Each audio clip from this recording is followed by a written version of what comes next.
Karthik Deepa serial ஜனவரி 21. இன்னைக்கான எபிசோடுக்கான review தாங்க இந்த வீடியோவில் நம்ம இன்னைக்கு பார்க்க போகிறோம். எபிசோடை ஸ்டார்ட் பண்ணுறதுக்கு முன்னாடி இந்த வீடியோவை மறக்காமல் லைக் பண்ணிக்கோங்க. உங்களுடைய ஒவ்வொரு லைக்கும் அடுத்தடுத்து வீடியோ போடும் பொழுது எங்களுக்கு கொஞ்சம் இன்ட்ரெஸ்டிங்காகவும் என்கரேஜிங்காகவும் இருக்கும். எபிசோடு எப்படி ஸ்டார்ட் ஆகுதுன்னா, கார்த்தி நேராக பாட்டிக்கிட்ட, பாட்டி இங்கே எதுக்கு வந்தீங்க? உங்களை மட்டும் சாமுண்டீஸ்வரி பார்த்தாங்கன்னா அவ்வளோதான், உங்களோட சேர்ந்து என்னையும் விரட்டி அடிச்சிருவாங்க. உங்களுக்கே தெரியும்ல, இந்த குடும்பம் ஒன்று சேர்றதுக்காக தான் நான் இங்கே நடிச்சுக்கிட்டு இருக்கேன். நீங்க வேற இங்க வந்திருக்கீங்க. உங்களை கூட்டிட்டு போனா கண்டிப்பா சாமுண்டீஸ்வரியத்தை கண்டுபிடிச்சிருவாங்க. கண்டுபிடிச்சிட்டா என்ன நடக்கும்னு தெரியும்ல பாட்டி அப்படின்னு கார்த்தி கேட்குறாரு. அதுக்கு பாட்டி சொல்றாங்க, இங்க பாருப்பா கார்த்தி, அடுத்த வருஷம்லாம் நான் உயிரோட இருப்பேனா என்னன்னே எனக்கு தெரியல. அதுக்குள்ளேயும் என் பேத்திகளை பார்த்துட்டு ஆசீர்வாதம் பண்ணிட்டு போறேனேப்பா அப்படின்னு. அப்ப கார்த்தி கேட்குறாரு, பாட்டி என்ன இப்படி பேசுறீங்க அப்படின்னு.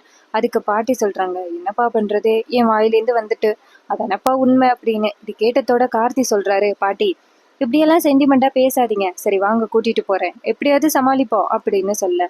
இதை கேட்டுட்டு பாட்டி சொல்றாங்க, என் பேரன்னா பேரன்தான், நான் சொன்ன உடனே ஒத்துக்கிட்டானே அப்படின்னு சொல்ல. அப்ப கார்த்தி சொல்றாரு, சரி வாங்க எப்படியாவது சமாளிப்போம் அப்படின்னு சொல்லிட்டு வீட்டுக்குள்ள கூட்டிட்டு வராங்க. அப்ப அந்த 4 பொண்ணுங்களும் உட்காந்து கதை பேசிக்கிட்டு இருக்காங்க. அதே நேரத்துல வீட்டுக்குள்ள நம்ம சாமுண்டீஸ்வரி ரூம்ல போய் உட்காந்துருக்காங்க. அந்த இடத்துக்கு சந்திராவும் மயில்வாகனமும் இல்லை. நம்ம கார்த்தி வந்துட்டு வீட்டுக்குள்ள போனப்ப 4 பொண்ணுங்க மட்டும்தான் இருக்காங்க. அப்ப ரேவதி நேரா கார்த்தியை பார்த்து, டிரைவர் அவங்க யாரு அப்படின்னு கேட்க, அப்ப கார்த்தி சொல்றாரு, இவங்க பக்கத்து கோவில்ல பூஜை பண்றதுக்காக வந்தாங்க, காசிக்கு போயிட்டு இப்பதான் வந்திருப்பாங்க போல.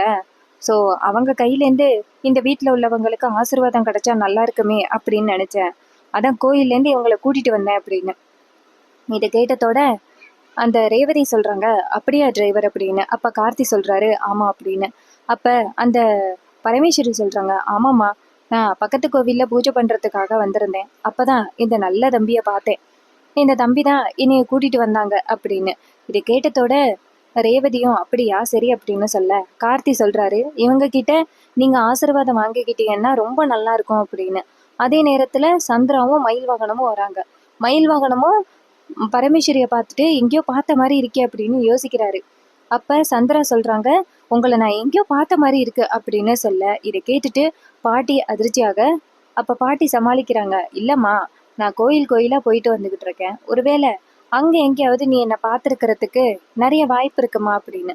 இதை கேட்டதோட சந்திராவும், ஓ அப்படியா அப்படின்னு சொல்ல. அப்ப சந்திரா சொல்றாங்க, சரி சரி அப்படின்னு. அப்ப பாட்டி சொல்றாங்க, சரிம்மா, எல்லாருக்கும் ஆசீர்வாதம் பண்ணிட்டு போகலான்னு வந்தேன் அப்படின்னு சொல்ல. உடனே கார்த்தி சொல்றாரு அந்த பொண்ணுங்களை பார்த்து, ஆசீர்வாதம் வாங்கிக்கோங்க அப்படின்னு. இதை கேட்டு ரேவதியும் சரி அப்படின்னு சொல்லிட்டு ஃபர்ஸ்ட் ரோகிணி போயிட்டு ஆசீர்வாதம் வாங்குறாங்க. அப்ப பரமேஸ்வரி சொல்றாங்க, நீ ரொம்ப நல்லா சந்தோஷமா இருக்கணுமா அப்படின்னு சொல்லிட்டு துண்ணூறு பூசி விட்டுட்டு காசை கொடுக்குறாங்க. அப்ப ரோகிணி கேட்குறாங்க, காசெல்லாம் எதுக்குமா, உங்க ஆசீர்வாதம் மட்டும் போதும் அப்படின்னு. அப்ப பாட்டி சொல்றாங்க, ரொம்ப ஆசையோட கொடுக்குறேன் வாங்கிக்கோ அப்படின்னு. இது கேட்டதோட ரோகிணியும் சரி அப்படின்னு சொல்லிட்டு வாங்கிக்கிறாங்க. அடுத்ததா ரேவதி வராங்க. ரேவதி வந்துட்டு ஆசீர்வாதம் வாங்க. அப்ப பாட்டி சொல்றாங்க, 16 பெற்று வாழனுமாணி அப்படின்னு சொல்லிட்டு ஆசீர்வாதம் பண்ணிட்டு ரேவதிக்கு துண்ணூறு பூசி விட்டுட்டு கார்த்தியை பாக்குறாங்க. கார்த்தி, ஆகா பாட்டி என்ன பிளான் பண்ணுதுன்னு எனக்கு தெரியும் அப்படின்னு திரும்பிக்கிறாரு.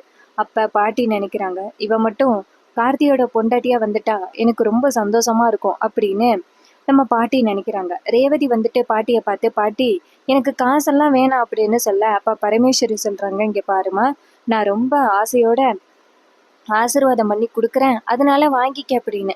இது கேட்டு ரேவதியும் சரி அப்படின்னு சொல்லிட்டு வாங்கிக்கிறாங்க.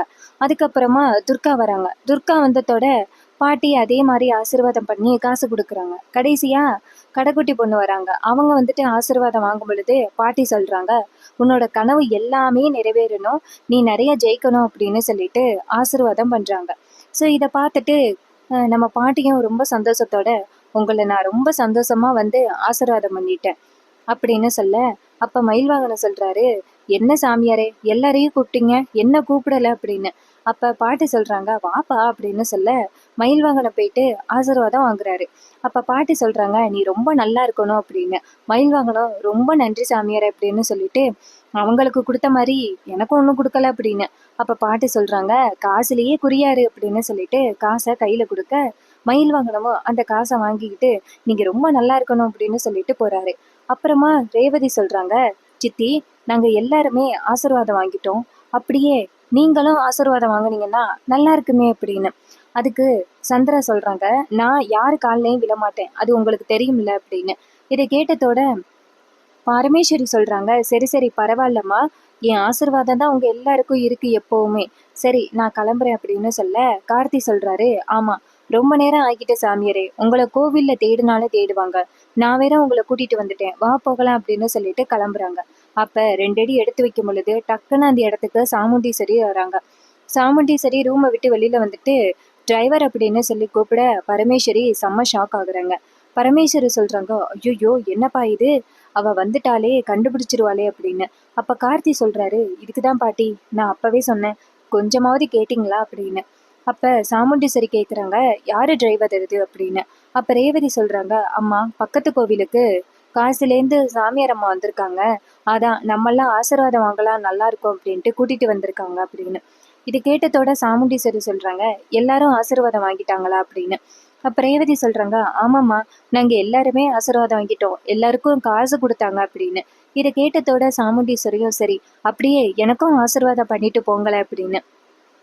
அப்ப பரமேஸ்வரி செம்ம அதிர்ச்சி ஆகி நேரா கார்த்திகிட்ட, ஐயோ நான் என்ன பண்ண போறேன்னு தெரியலையே அப்படின்னு சொல்ல, கார்த்தி சொல்றாரு, இதுக்குதான் பாட்டி நான் அப்பவே சொன்னேன், கொஞ்சமாவது கேட்டீங்களா, நம்ம 2 பேரையுமே சேர்த்து இப்ப விரட்ட போறாங்க அப்படின்னு. அப்ப பாட்டி சொல்றாங்க, இருடா பேரா நான் பாத்துக்கிறேன் அப்படின்னு. சாமுண்டீஸ்வரி சொல்றாங்க, சரி திரும்புங்க, எனக்கும் ஆசீர்வாதம் பண்ணிட்டு போங்க அப்படின்னு.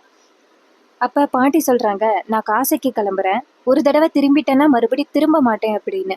அப்ப புத்திசாலித்தனமா பாட்டி பேசுறதா நினைக்கிறாங்க. ஆனா சாமுண்டீஸ்வரி யாரு, சாமுண்டீஸ்வரி சொல்றாங்க, சரி நீங்க திரும்பவே வேணாம், உங்களுக்கு முன்னாடி நான் வரேன், ஆசீர்வாதம் பண்ணிட்டு போங்க அப்படின்னு சொல்லிட்டு சாமுண்டீஸ்வரி முன்னாடி வர பரமேஸ்வரி மூஞ்சில துணிய போட்டுக்கிறாங்க.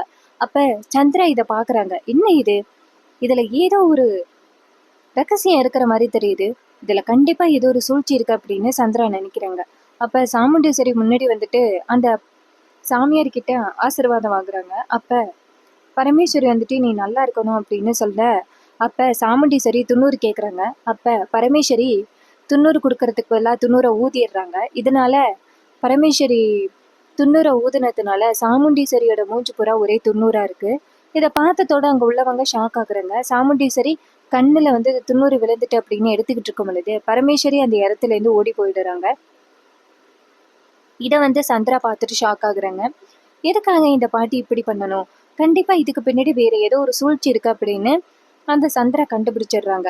அதுக்கப்புறம் நம்ம சாமுண்டீஸ்வரி கண்ணை திறந்து எங்க சாமியார் அம்மாவை காணோம் அப்படின்னு. அப்ப கார்த்தி சொல்றாரு, உங்களுக்கு ஆசீர்வாதம் பண்ணிட்டு அப்பவே அவங்க இந்த இடத்த விட்டு போயிட்டாங்க அப்படின்னு. இதை கேட்ட சாமுண்டீஸ்வரியும் 90 வாங்கலாம்ட்டு இருந்தேன், அதுக்குள்ளேயும் கண்ணில் 90 விழுந்துருச்சு அப்படின்னு. அப்ப கார்த்தி சொல்றாரு, பரவாயில்ல மேடம், கோயிலுக்குள்ள போனா நம்ம ஆசீர்வாதம் வாங்கிக்கலாம், இதுல என்ன இருக்கு அப்படின்னு. சாமுண்டீஸ்வரியும் சரி காசு கொடுக்கலாம்னு நினைச்சேன் அப்படின்னு. அப்ப மயில்வாகனம் சொல்றாரு, இங்க பாருங்க, அவங்கதான் நம்மளுக்கு காசு கொடுத்துட்டு போயிருக்காங்க அப்படின்னு. இதை கேட்டதோட சாமுண்டீஸ்வரியும் ஓ அப்படியா அப்படின்னு சொல்லிட்டு வீட்டுக்குள்ள போறாங்க. அதுக்கப்புறம் கார்த்தி நேரா வெளியில போறாரு. அப்ப சந்திராவுக்கு சந்தேகம், கண்டிப்பா இதுக்கு பின்னாடி ஏதோ ஒரு காரணம் இருக்கு. அந்த சாமியார் அம்மா சாமுண்டீஸ்வரிய பார்த்ததோட பயந்தாங்க. ஸோ இதுக்கு பின்னாடி ஏதோ ஒரு காரணம் இருக்கு அப்படின்னு அந்த சந்திரா வந்துட்டு வெளியில வராங்க. அப்ப நம்ம கார்த்தி போயிட்டு நேரா பாட்டிய பார்க்க, அப்ப பாட்டி சொல்றாங்க, கார்த்தி நான் ரொம்ப சந்தோஷமா இன்னைக்கு என் பேத்திகளை பார்த்து ஆசீர்வாதம் பண்ணப்பா, நான் வாங்கி கொடுத்த புடவை எல்லாமே ரொம்ப அழகா இருக்காங்க, எனக்கு ரொம்ப சந்தோஷமா இருக்கு, ஒரு நிமிஷம் நான் தான் உன் பாட்டின்னு சொல்லணும்னு அவ்வளோ ஆசையா இருந்துச்சு அப்படின்னு. அப்ப கார்த்தி சொல்றாரு, ஐயோ பாட்டி, நீங்க மட்டும் கடைசி நேரத்துல சாமுண்டீஸ்வரி அத்தை கிட்ட மட்டும் மாட்டியிருந்தா அவ்வளோதான், வீட்டை விட்டு துரத்தி அடிச்சிருப்பாங்க, ஏதோ ஜஸ்ட் மிஸ் தப்பிச்சாச்சு அப்படின்னு. அப்ப பாட்டி சொல்றாங்க, அதான் நான் நேக்கா தப்பிச்சிட்டேனேப்பா, இனிமே நீ ஏன் கவலைப்படுற அப்படின்னு. அதே நேரத்துல சந்திரா வெளியில வந்து பாக்குறாங்க. பார்த்தா கார்த்தியும் அந்த சாமியாரும் ஒன்னா நின்று பேசிக்கிட்டு இருக்கிறத நம்ம சந்திரா பார்த்துட்டு செம ஷாக் ஆகுறாங்க. இவன் எதுக்கு இவ்வளோ க்ளோஸா அந்த சாமியார் அம்மாவோட பேசிக்கிட்டு இருக்கான், எனக்கும் அந்த சாமியார் அம்மாவை எங்கேயோ பார்த்த மாதிரி இருக்கு, கண்டிப்பா இதுக்கு பின்னாடி ஏதோ ஒரு காரணம் இருக்கு அப்படின்ட்டு சந்திரா அதை அப்படியே போட்டோ எடுக்கிறாங்க 2 பேரும் பேசிக்கிட்டு இருக்கிறத.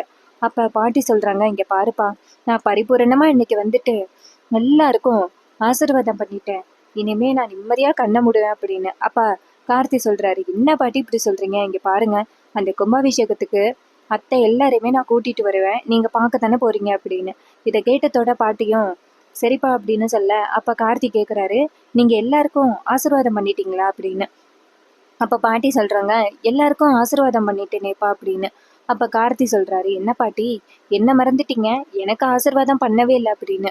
அப்ப பாட்டி சொல்றாங்க, ஐயோ என் பேராண்டிய மறந்துட்டேனே அப்படின்னு சொல்ல, கார்த்தி ஆசீர்வாதம் வாங்குறாரு. அப்ப பாட்டி சொல்றாங்க, கல்யாணம் பண்ணி நல்ல குழந்தை குட்டியோட சந்தோஷமா இருக்கணும் அப்படின்னு. அப்ப கார்த்தி வந்துட்டு கோவமாகி, என்ன பாட்டி அப்படின்னு கேட்க, அப்ப பாட்டி சொல்றாங்க, டேய் இது என்னோட ஆசை தாண்டா அப்படின்னு சொல்ல, உடனே கார்த்தி சொல்றாரு, சரி பாட்டி அப்படின்னு சொல்ல, எதுக்காக கார்த்தி வந்து கோவப்படுறாருன்னா, அவருக்கு வந்துட்டு இன்னும் தீபா மனசுல இருக்காங்க. தீபாவை அவரால் மறக்கவே முடியல. அதனாலதான் அவர் வந்துட்டு தீபாவை பத்தியே நினைச்சிட்டே இருக்காரு. அதனாலதான் கல்யாணம் வேணாம் அப்படிங்கிற ஒரு முடிவை எடுத்திருக்காரு. இது எல்லாத்தையுமே சந்திரா வந்துட்டு வீடியோ எடுக்கிறாங்க. அப்ப பாட்டி சொல்றாங்க, சரிப்பா நான் கிளம்புறேன், நீ போப்பா, நீ ரொம்ப நேரம் நின்னியன்னா சாமுண்டீஸ்வரி அப்புறம் சந்தேகப்பட்டுருவா அப்படின்னு. இதை கேட்டதோட கார்த்தியும் சரி பாட்டி அப்படின்னு சொல்ல, அப்ப பரமேஸ்வரி அந்த இடத்துல இருந்து போறாங்க. அப்ப சந்திரன் நினைக்கிறாங்க, கண்டிப்பா இதுக்கு பின்னாடி ஏதோ ஒரு பெரிய விஷயம் இருக்கு. இந்த சாமியாரை நம்ம ஃபாலோ பண்ணிட்டு போனா கண்டிப்பா நமக்கு ஏதாவது ஒரு ஆதாரம் கிடைக்கும் அப்படின்னு அந்த சந்திரன் நினைக்கிறாங்க. பாட்டி வந்துட்டு நடந்து போயிட்டு இருக்காங்க, எப்பா முருகா அப்படின்னு சொல்லிட்டு நடந்து போயிட்டு இருக்காங்க. அப்ப சந்திரா வந்துட்டு பாட்டிய ஃபாலோ பண்ண ஆரம்பிக்கிறாங்க. பாட்டி நடந்து போயிட்டே இருக்காங்க. அப்ப சந்திரா பின்னாடியே ஃபாலோ பண்ணிக்கிட்டே போறாங்க. அப்ப பாட்டி எதேர்ச்சியா திரும்பி பாக்குறாங்க. பார்த்தா சந்திரா வரதை பார்த்துட்டு செம்ம அதிர்ச்சி ஆகுறாங்க. பாட்டி நினைக்கிறாங்க, இவ எதுக்கு என்ன ஃபாலோ பண்ணிக்கிட்டு வரா? ஓ, நான் கார்த்திகிட்ட பேசிக்கிட்டு இருக்கிறதா பாத்துருப்பா போல. அப்ப நம்ம மேல சந்தேகம் வந்திருக்கு. இவகிட்ட மாட்டாம நம்ம எப்படியாவது நடந்து போகணுமே அப்படின்னு பாட்டி நடந்து போயிட்டே இருக்காங்க. ஆனா சந்திரா விடவே இல்லை. சந்திரா ஃபாலோ பண்ணிட்டே போறாங்க. இவங்க எங்கதான் போறாங்கன்னு நானும் பாத்துறேன் அப்படின்னு சந்திரா ஃபாலோ பண்ணிட்டு வந்துட்டே இருக்காங்க. அப்ப பாட்டி நடந்து போயிட்டே இருக்கும் பொழுது சந்திரா ஃபாலோ பண்ணிட்டே வராங்க. பாட்டி நினைக்கிறாங்க, இவ என்ன வந்துகிட்டே இருக்கா அப்படின்ட்டு. அங்க ஒரு பெரிய செங்கல் அடுக்கி இருக்கு. அப்ப பாட்டி பாக்குறாங்க, சரி நம்ம அங்க போய் ஒளிஞ்சுப்போம் அப்படின்ட்டு ஓடி போய் அதுல ஒளிஞ்சுக்கிறாங்க. அப்ப சந்திரா டேர்னிங்ல வந்து பாக்குறாங்க. பார்த்தா அந்த சாமியார் அம்மாவை காணும். அப்ப சந்திரா நினைக்கிறாங்க, எங்க போயிட்டாங்க அப்படின்ட்டு எங்க பார்த்தாலும் சுத்தி பாக்குறாங்க. அப்ப பாட்டி அந்த செங்கல்ல ஒளிஞ்சுக்கிட்டு இருக்காங்க. அதுக்கு பாட்டி நினைக்கிறாங்க, ஐயோ இவ இந்த இடத்த விட்டு போக மாட்டா போலயே அப்படின்னு. அப்ப சந்திரா அந்த இடத்த தேடி பாக்குறாங்க. எங்க போணுச்சு அந்த சாமியாரம்மா? அதை ஃபாலோ பண்ணிட்டு உண்மையை கண்டுபிடிக்கலாம் அப்படின்னு பார்த்தா ஈஸியா நம்மளை ஏமாத்திட்டு போயிட்டே அப்படின்ட்டு ரொம்ப காண்டுல நின்றுகிட்டு இருக்காங்க சந்திரா. அப்ப நம்ம பாட்டி என்ன பண்றாங்கன்னா ஒளிஞ்சுக்கிட்டு இருக்காங்க. சந்திரா அந்த இடத்துல இருந்துச்சே அப்படின்னு சொல்லிட்டு போறாங்க. அப்ப பாட்டி நினைக்கிறாங்க, அப்பாடா இவகிட்ட இது எப்படியோ தப்பிச்சாச்சு. நம்ம நினைக்கிற மாதிரி இவ சாதாரண ஆள் கிடையாது. இவ இப்படி வந்துட்டு நம்மள ஃபாலோ பண்ணிக்கிட்டு வராளே. சரி நம்ம இந்த விஷயத்த பத்தி கார்த்திகிட்ட சொல்லிடுவோம் அப்படின்ட்டு பாட்டி நேரா கார்த்திக்கு ஃபோன் பண்றாங்க. கார்த்தி ஃபோனை பார்த்துட்டு, என்ன இது இப்பதான் பாட்டியை பார்த்தோம், மறுபடியும் ஃபோன் பண்றாங்க அப்படின்னு கார்த்தி ஃபோன் அட்டன் பண்ணி, சொல்லுங்க பாட்டி என்னாச்சு, வீட்டுக்கு போயிட்டீங்களா அப்படின்னு. அப்ப பாட்டி சொல்றாங்க, எங்கப்பா வீட்டுக்கு போறது, அதுக்கு முன்னாடியே உன் வீட்டுல சந்திரா இருக்கால்ல, அவ என்னைய ஃபாலோ பண்ண ஆரம்பிச்சிட்டாப்பா அப்படின்னு. இதை கேட்டதோட கார்த்தி அதிர்ச்சி ஆகுறாரு. என்ன பாட்டி சொல்றீங்க அப்படின்னு. அப்ப பாட்டி சொல்றாங்க, ஆமாப்பா ரொம்ப நேரமா என் பின்னாடியே வந்துகிட்டு இருந்தா, எப்படியோ நான் போயிட்டு செங்கலுக்கு பின்னாடி ஒளிஞ்சுக்கிட்டேன் அப்படின்னு. அப்ப கார்த்தி சொல்றாரு, சரி தப்பிச்சிட்டீங்கல்ல அப்படின்னு. அப்ப பாட்டி சொல்றாங்க, ஆமாப்பா தப்பிச்சிட்டேன். அவ வந்துட்டு என்னையே பார்த்துட்டா, நான் உன் கூட பேசிக்கிட்டு இருக்கிறத அவ பார்த்துருக்கா. கண்டிப்பா அவ நீயும் நானும் யார் அப்படிங்கிறத கண்டுபிடிக்கிறதுக்கு ஏதாவது ட்ரை பண்ணுவா.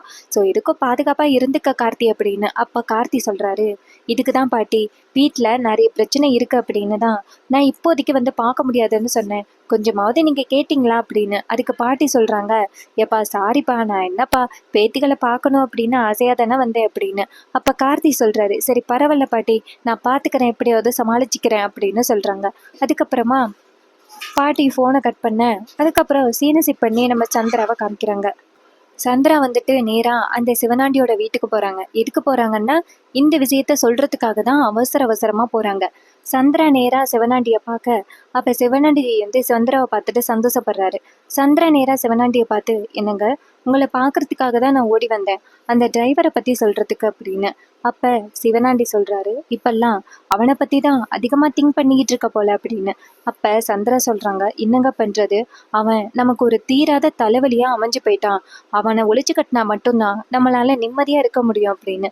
அப்ப சிவனாண்டி கேக்குறாரு, ஏதாவது பிரச்சனையா அப்படின்னு. அப்ப சந்திரா சொல்றாங்க, சொல்றாங்க, என்னங்க இன்னைக்கு அவன் வீட்டுக்கு ஒரு சாமியாரை கூட்டிட்டு வந்திருந்தான்.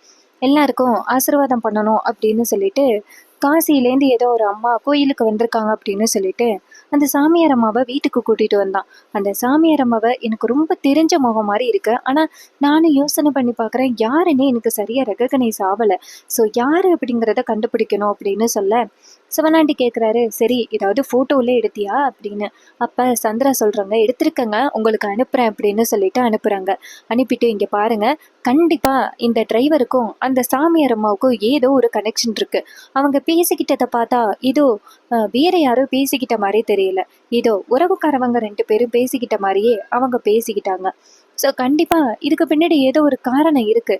நீங்கள் எப்படியாவது அந்த சாமியார் அம்மா யாரு, அப்புறம் இந்த டிரைவர் யாரு அப்படின்னு கண்டுபிடிங்க அப்படின்னு.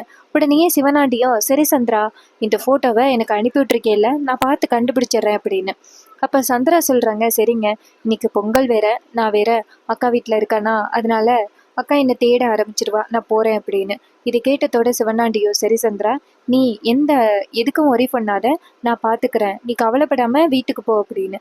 இது கேட்டதோட சந்திராவும் சரி அப்படின்னு சொல்லிட்டு வீட்டுக்கு வராங்க. அப்போ கார்த்தி நிற்கிறாரு. அப்போ சந்திரா நேராக போயிட்டு டிரைவர் கிட்ட, டிரைவர் அப்படின்னு சொல்ல கார்த்தி சந்திராவை பார்த்து, சொல்லுங்க மேடம், என்ன வேணும் உங்களுக்கு அப்படின்னு. அப்போ சந்திரா சொல்கிறாங்க, உண்மையிலேயே வந்தவங்க காசிலேருந்து வந்தவங்க தானா அப்படின்னு. அப்போ கார்த்தி சொல்கிறாரு, ஆமாம், காசிலேருந்து கோயிலுக்கு வந்திருக்கேன்னு சொன்னாங்க, அதான் அவங்கள கூட்டிகிட்டு வந்தேன் அப்படின்னு. அதுக்கு சந்திரா சொல்கிறாங்க, எனக்கு என்னமோ பார்க்கும் பொழுது நீ காசிலேருந்து அவங்கள கூட்டிகிட்டு வந்த மாதிரி தெரியல அப்படின்னு. இதை கேட்டதோட கார்த்தி சொல்கிறாரு, ஏன் அப்படி கேட்குறீங்க அப்படின்னு. சந்திரா சொல்கிறாங்க, நீ வெளியில் கூட்டிகிட்டு போயிட்டு அவங்க கிட்ட பேசிக்கிட்டு இருந்த பாரு, உங்கள் 2 பேருக்கும் ஏதோ தொடர்பு இருக்கிற மாதிரி தெரியுது. ஃபஸ்ட்டு நீ யார் அப்படிங்கிறத நான் கண்டுபிடிக்கிறேன், அதுக்கப்புறம் அக்கா கிட்ட சொல்லி உனக்கு ஒரு வழி பண்ணுறேன் அப்படின்னு. இதை கேட்டதோட கார்த்தி சொல்கிறாரு, சரி சரி, நான் யாருன்னு சீக்கிரம் கண்டுபிடிங்க அப்படின்னு சொல்லிட்டு கார்த்தி அந்த இடத்துலேருந்து போக, அப்போ சந்திரன் நினைக்கிறாங்க, இவன் சரியா நக்கலாக பேசிட்டு போகிறான்னு, இவனோட நக்கல் எல்லாத்துக்குமே சரியான முற்றுப்புள்ளி வைக்கலைன்னா என் பேரு சந்திரா இல்லை அப்படின்ட்டு அந்த இடத்துலேருந்து போகிறாங்க. அதுக்கப்புறம் நம்ம மாயாவை காமிக்கிறாங்க. மாயா குறுக்கை நெருக்கே நடந்துக்கிட்டு இருக்காங்க. என்னத்தை நினச்சிக்கிட்டுன்னா, கார்த்தி ரேவதிக்கு ஃபர்ஸ்ட் எய்டு பண்ணுறாரு.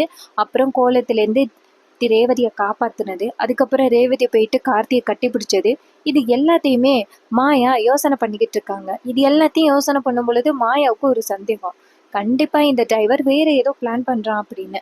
அப்ப மகேஷ் வராரு. மாயா அங்கேயும் இங்கேயும் பதட்டமா நடந்துகிட்டு இருக்கிறத பார்த்துட்டு மகேஷ் நேரா மாயா கிட்ட, மாயா என்னாச்சு, நானும் பார்த்துக்கிட்டே இருக்கேன், பதட்டமா அங்கேயும் இங்கேயும் நடந்துகிட்டு இருக்க, என்ன நடக்குது அப்படின்னு. அப்ப மாயா சொல்றாங்க, இன்னைக்கு நீ கவனிச்சியா, அந்த டிரைவர் கண்டிப்பா ஏதோ ஒரு காரணத்தோட தான் அந்த வீட்டில் இருக்கான். அவன் அந்த ரேவதிக்கு ஃபர்ஸ்ட் எய்டு பண்ணது, அப்புறம் ரேவதியை கோலத்துலேருந்து காப்பாத்துனது, அப்புறம் ரேவதி போயிட்டு வாலண்டியராக அந்த டிரைவரை கட்டி பிடிச்சது, இது எல்லாமே ஏதோ திட்டம் போட்டு பண்ண மாதிரி இருக்குல்ல அப்படின்னு. அதுக்கு மகேஷ் சொல்றாரு, ஏன் மாயா அப்படி பண்ற, ஃபர்ஸ்ட்டு அவன் போயிட்டு ரேவதியை காப்பாத்தினப்ப கூட எனக்கு ரொம்ப டென்ஷன் ஆனிச்சு அப்படின்னு. அதுக்கு மாயா சொல்றாங்க, ஆமா, எனக்கும் அப்படிதான் இருந்துச்சு, எனக்கு என்னமோ அந்த டிரைவர் ஏதோ பெரிய திட்டம் போட்டுக்கிட்டு இருக்கான். அந்த ஃபர்ஸ்ட் எய்டு பண்ணாங்கல்ல, அப்போ அவன் ஃபர்ஸ்ட் எய்டு பண்ணும் பொழுது நம்ம கோவமாக பார்த்துக்கிட்டு இருந்தோம்ல, ஒரு வேளை ரேவதிக்கு அவன் இந்த மாதிரி க்ளோஸில் இருக்கிறதுனால நம்ம கல்யாணம் வேணான்னு சொல்லிட்டு போயிடுவோம், இதை பயன்படுத்தி அவன் ரேவதியை கல்யாணம் பண்ணலாம் அப்படின்னு பிளான் பண்ணியிருப்பானோ அப்படின்னு. இதை கேட்டதோட மகேஷ் அதிர்ச்சி ஆகுறாரு. என்ன மாயா சொல்கிற அப்படின்னு. அப்போ மாயா சொல்கிறாங்க, ஆமாம் மகேஷ், அவன் இப்படி தான் பிளான் பண்ணுறான், நம்ம கோவப்பட்டு ரேவதி வேணான்னு சொல்லிட்டு போயிடுவோம், இதை பயன்படுத்தி அவன் கல்யாணம் பண்ணிட்டு சொத்தெல்லாம் அவன் அடையலாம்னு பார்த்துக்கிட்டு இருக்கான் அப்படின்னு. இதை கேட்டதோட மகேஷ் அதிர்ச்சி ஆகுறாரு. அப்போ மாயா சொல்கிறாங்க, இதுக்கு நம்ம விடவே கூடாது, இந்த விஷயத்தை பற்றி மாயா சொல்கிறாங்க, இந்த விஷயத்தை இப்படியே விடக்கூடாது, இந்த விஷயத்தை பற்றி அந்த சந்திரா இருக்காங்கல்ல அவங்ககிட்ட சொல்லி அந்த டிரைவர் யார் அப்படிங்கிறத நம்ம விசாரிக்க சொல்லணும் அப்படின்னு சொல்ல, மகேஷும் நீ சொல்கிறது சரிதான், ஏன்னா நம்ம இங்கே வந்துடுறோம், ஆனால் அங்கே அந்த டிரைவர் வீட்டிலே இருக்கான், கண்டிப்பாக ரேவதி பின்னாடியே சுற்றி சுற்றி வருவான், அதனால நம்ம கொஞ்சம் அங்கே இருக்கிறவங்களையும் எச்சரிக்கணும் அப்படின்னு சொல்ல, சரி இதை கேட்டதோட மாயா சொல்கிறாங்க, ஆமாம் மகேஷ், நீ சொல்கிறது சரிதான், நம்ம பாட்டுக்கும் இங்கே வந்துட்டோம், அங்கே டிரைவர் வீட்டில் இருக்கான், ரேவதியை ஏதாவது சொல்லி மயக்கிறதுக்காக சுற்றி சுற்றி வருவான், நம்ம தான் எப்படியாவது தடுக்கணும் அப்படின்னு சொல்லிட்டு மாயா நேராக சந்திராவுக்கு ஃபோன் பண்ணுறாங்க. சந்திரா ஃபோன் அட்டன் பண்ணி, சொல்லுங்கம்மா என்ன வேணும் அப்படின்னு கேட்க, அப்போ மாயா சொல்கிறாங்க, என்ன மேடம் வீட்டில் நடக்குது, நடக்கிறதெல்லாம் பார்த்தா நீங்கள் அந்த டிரைவருக்கு தான் சப்போர்ட்டாக இருக்கீங்க போல அப்படின்னு. அதுக்கு சந்திரன் கேட்குறாங்க, ஏன் மாயா ஏன் இப்படி சொல்கிற, நான் உங்களுக்கு தான் சப்போர்ட்டாக இருக்கேன் அப்படின்னு. அதுக்கு மாயா சொல்கிறாங்க, நடக்கிறத பார்த்தா நீங்கள் எங்களுக்கு சப்போர்ட்டாக இருக்கிற மாதிரி தெரியலையே, அந்த டிரைவர் பாட்டுக்கும் ரேவதியை கையை பிடிக்கிறான், அதுக்கப்புறம் ஃபர்ஸ்ட் எய்டு பண்ணுறேன்னு சொல்லிட்டு இப்படிப்பட்ட ஒரு அசிங்கத்தை பண்ணிக்கிட்டு இருக்கான், அதுக்கப்புறம் ரேவதி எல்லாருக்கு முன்னாடியிலையும் போயிட்டு கார்த்தியை கட்டி பிடிக்கிறா. இது எல்லாத்தையுமே பார்த்துக்கிட்டு நீங்க எல்லாரும் அமைதியா இருக்கீங்க. அந்த சாமுண்டீஸ்வரி மேடம் கூட வெக்கமே இல்லாம பார்த்துக்கிட்டு இருக்காங்களே, என்ன நடக்குதுங்க அப்படின்னு. அப்ப சந்திரா டென்ஷன் ஆகி, ஏம்மா உன் வீட்டில் என்ன நடக்குது அப்படிங்கிறது எனக்கு தெரியாதா, நீயும் அந்த மகேஷும் எப்படிப்பட்ட உறவுல இருக்கீங்க அப்படிங்கிறது எனக்கு தெரியாதா, நீ என் குடும்பத்தை பத்தி சொல்றியா அப்படின்னு. அதுக்கு மாயா சொல்றாங்க, மேடம் உங்களுக்கே தெரியும் இந்த கல்யாணம் கட்டாயம் நடக்கணும், அந்த சாமுண்டீஸ்வரியை பழி வாங்கணும் அப்படிங்கிறதுக்காக தான் நீங்க இதை பண்ணிக்கிட்டு இருக்கீங்க அப்படிங்கிறது எனக்கு நல்லா தெரியும், அதனால நீங்க எங்களுக்கு தான் சப்போர்ட் பண்ணணும் அப்படின்னு. இதை கேட்டதோட சந்திரா சொல்றாங்க, சரி சரி, நீங்க டிரைவர் ரேவதியை வந்துட்டு ஏதோ அவன் வலைக்கு சிக்க வைக்கிறதுக்காக தான் எல்லாம் ட்ரை பண்றான் அப்படிங்கிறது இப்பதான் எனக்கு புரியுது, நான் பாத்துக்கிறேன், நீ எதுக்கும் கவலைப்படாதப்பா, கண்டிப்பா மகேஷ்க்கும் ரேவதிக்கும் இந்த கல்யாணம் நடக்கும் அப்படின்னு. இதை கேட்டதோட மாயாவும், சரிங்க மேடம் உங்களை தான் நம்பிக்கிருக்கேன், எதுவும் நீங்க எங்களை காலை வாரி விட்டுற மாட்டீங்களே அப்படின்னு. அதுக்கு சந்திரா சொல்றாங்க, சேச்சே அப்படியெல்லாம் இல்லை, கண்டிப்பா நடக்க வேண்டிய கல்யாணம் கண்டிப்பா நடக்குமா அப்படின்னு. இது கேட்டதோட சந்திராவும் சரிங்க மேடம் அப்படின்னு சொல்லிட்டு ஃபோனை கட் பண்றாங்க. அப்ப மாயா நான் கேக்குறாங்க, கண்டிப்பா இந்த சந்திரா வேற ஏதோ ஒரு பிளான் பண்ணிக்கிட்டு இருக்காங்க மகேஷ், இவங்க கிட்ட இருந்து நம்ம கொஞ்சம் எச்சரிக்கையா தான் இருக்கணும், ஒருவேளை கடைசி நேரத்துல இவங்க கல்யாணத்தை நிப்பாட்டுற மாதிரி ஏதாவது வந்தா நம்ம அவங்க மேலதான் தப்பு இருக்கு அப்படின்னு சொல்லி நம்ம எஸ்கேப் ஆயிடணும் மகேஷ், அதுக்கான நம்ம பிளானை பண்ணிக்கணும், அவங்க கிட்ட காசு பணம் இருக்கு, அதனால கடைசி நேரத்துல அவங்க என்ன வேணாலும் பண்ணுவாங்க, நம்ம தான் கொஞ்சம் உஷாரா இருக்கணும் அப்படின்னு. இதை கேட்டதோட மகேஷ் சொல்றாரு, ஆமா மாயா, நான் ஆரம்பத்துலேருந்து அதை தான் உங்ககிட்ட சொல்லணும்னு நினச்சிக்கிட்டு இருந்தேன், அவங்க கிட்ட எக்கச்சக்கமான காசு இருக்கு, அதனால ஆட்களை பயன்படுத்தி நம்மளை வந்துட்டு தப்பானவங்களா காட்டுறதுக்கு நிறையவே சான்சஸ் இருக்கு, அதனால அவங்க கிட்ட இருந்து நம்ம தப்பிக்கணும் அப்படின்னா புத்திசாலித்தனமான ஏதாவது ஒரு விஷயத்த பயன்படுத்தணும் அப்படின்னு.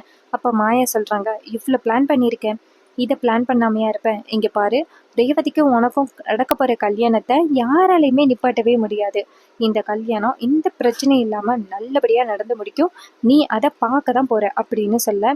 அப்ப மகேஷ் சொல்றாரு, அப்புறம் என் டார்லிங்கும் நானும் ரொம்ப ஹாப்பியா இருப்போம் அப்படின்னு. அப்பா மாயா சொல்றாங்க, ஆமா மகேஷ், இனிமே நம்ம ரொம்ப ஹாப்பியா இருப்போம், இனிமே நம்மளுக்கு எந்தவித தடங்களும் வராது, பந்த கால் நட்டாச்சு, இனிமே அடுத்து கல்யாணம் தான், எப்படியாவது இந்த கல்யாணமும் அந்த டிரைவர் பையன் தலையிடாம இருந்தா ரொம்ப நல்லபடியா நடக்கும் அப்படின்னு.